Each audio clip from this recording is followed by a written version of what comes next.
How Operation Sindoor impacted Trump's tariff move. Let's unpack a geopolitical thought experiment. Imagine it's May 2025.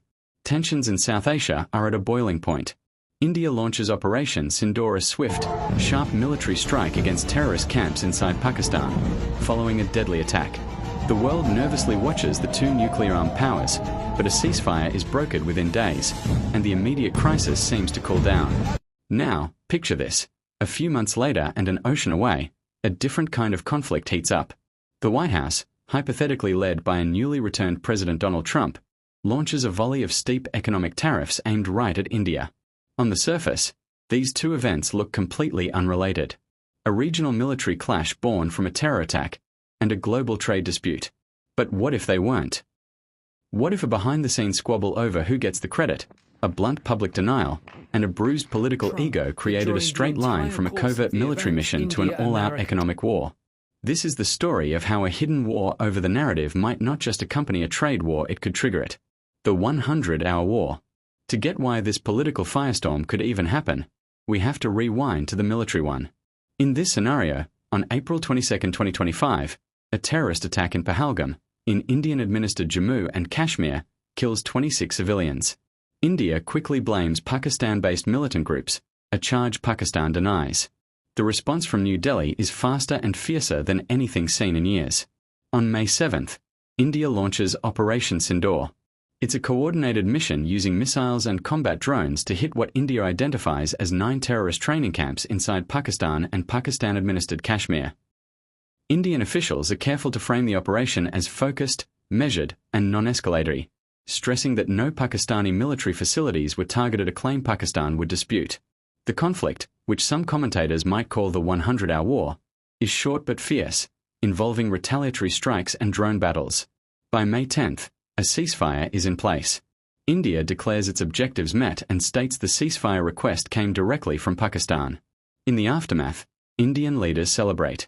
Prime Minister Narendra Modi's government projects an image of strength and self-reliance, crediting the success to homegrown defense technology. Defense Minister Rajnath Singh might call it a befitting reply. The key takeaway from New Delhi is clear.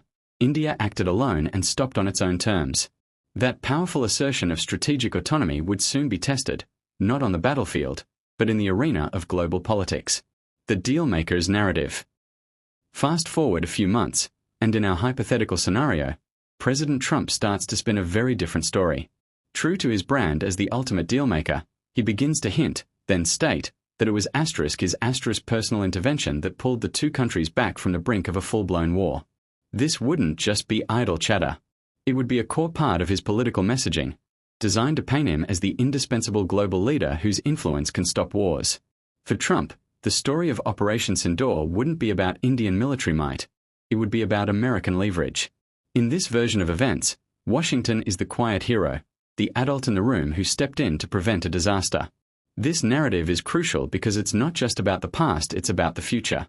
If his influence is strong enough to halt a potential war, it's definitely strong enough to demand concessions on other fronts, especially trade. The stage is now set for a collision of narratives. On one side, India is celebrating a victory of self-reliance. On the other, the President of the United States is taking credit for preventing that victory from escalating into a catastrophe. Something had to give. The public rebuttal and the political clash. India wouldn't take this sitting down. The response from New Delhi would be public and crystal clear. In a move directly challenging the American president's story, Prime Minister Modi would reportedly make it known, including in a 35-minute phone call with Trump, that India never accepted any third-party mediation. The message would be reinforced across the government. The decision to stop was based on Pakistan's direct request and India's own military calculations. This wouldn't be a quiet diplomatic correction. It would be a firm, public rebuttal. For a leader who values public loyalty and the image of a master dealmaker, this is more than a policy disagreement. It's a public embarrassment. This is where the war of words could start to have real-world consequences. Analysts like Michael Kugelman of the Wilson Center have noted that such a public refusal to let President Trump take credit could become a major political irritant. As Kugelman explained in this scenario, other countries in Washington's crosshairs on trade, like China, had not so publicly contradicted Trump's claims in other matters. India did. This act of defiance, this need to protect its own narrative, meant that when the White House looked for a trade target to make an example of, India would be at the top of the list. Kugelman argued this is why Trump might reserve some of his greatest ire on the trade and tariff front for India. The fight was no longer just about policy. It had become personal. Before we dig into how this narrative battle directly fueled the tariff threats, if you find this kind of analysis valuable, take a second to subscribe and hit that notification bell. We connect the dots behind the headlines like this every week. Connecting the dots, from ire to tariffs. You won't find the link between the sindoor spat and the tariffs in an official press release. The stated justification for the hypothetical tariffs, which eventually reached a combined 50% on many Indian goods, was India's continued purchase of Russian crude oil and its own high trade barriers. An executive order cited Indian oil imports as undermining US efforts and part of a national emergency. But many analysts and media reports suggested this was only part of the story. The timing and sheer force of the tariffs pointed to a deeper motive. The public denial from New Delhi didn't create the trade friction, but it threw gasoline on the fire. It appeared to harden the president's rhetoric and made India the prime target for an aggressive new tariff action. The perceived double standard with China was telling. At the same time the US was escalating against India, it seemed to be pursuing other channels with Beijing, even though China was also a significant buyer of Russian oil. This wasn't lost on New Delhi. India's foreign ministry called the tariffs unfair, unjustified, and unreasonable, pointing out that many other nations, including US allies in Europe, also traded with Russia. But the political logic seemed clear. The public contradiction from India helped explain the double standard, as some analysts saw it. The tariff became a tool for signaling the high cost of defying the White House. Why it matters. The personalization of policy. This whole episode serves as a powerful case study in how modern geopolitics is driven by more than just economics. It shows the massive impact of narrative, political ego, and the personalization of foreign policy. For India, owning the narrative of Operation Sindoor was about defending its doctrine of strategic autonomy.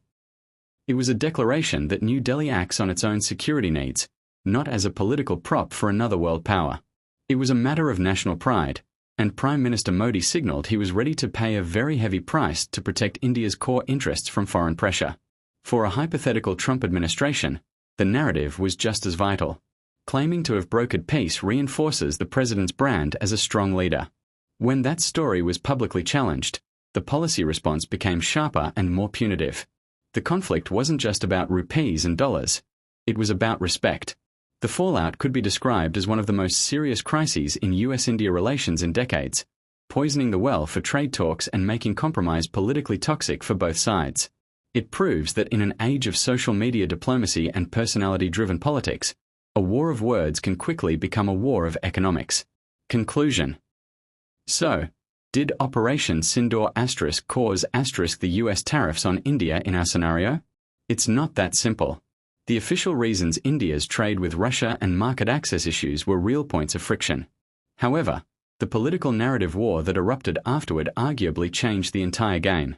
India's public rebuttal of President Trump's claims injected a powerful dose of personal politics into an already tense relationship. It created a story of defiance that, in the eyes of this hypothetical White House, demanded a powerful response. The tariffs became that response, a tool not just for economic pressure, but for political messaging. It highlights a critical lesson. Stories matter. The battle over who tells the story and who gets to look strong can have consequences just as real as any trade deficit. It leaves us with a key question for the future. As global politics become more and more personalized, how many economic conflicts will be ignited not by policy, but by pride? Thanks for watching. If you want more deep dives into the intersection of politics, economics, and military affairs, make sure to subscribe and check out our other videos.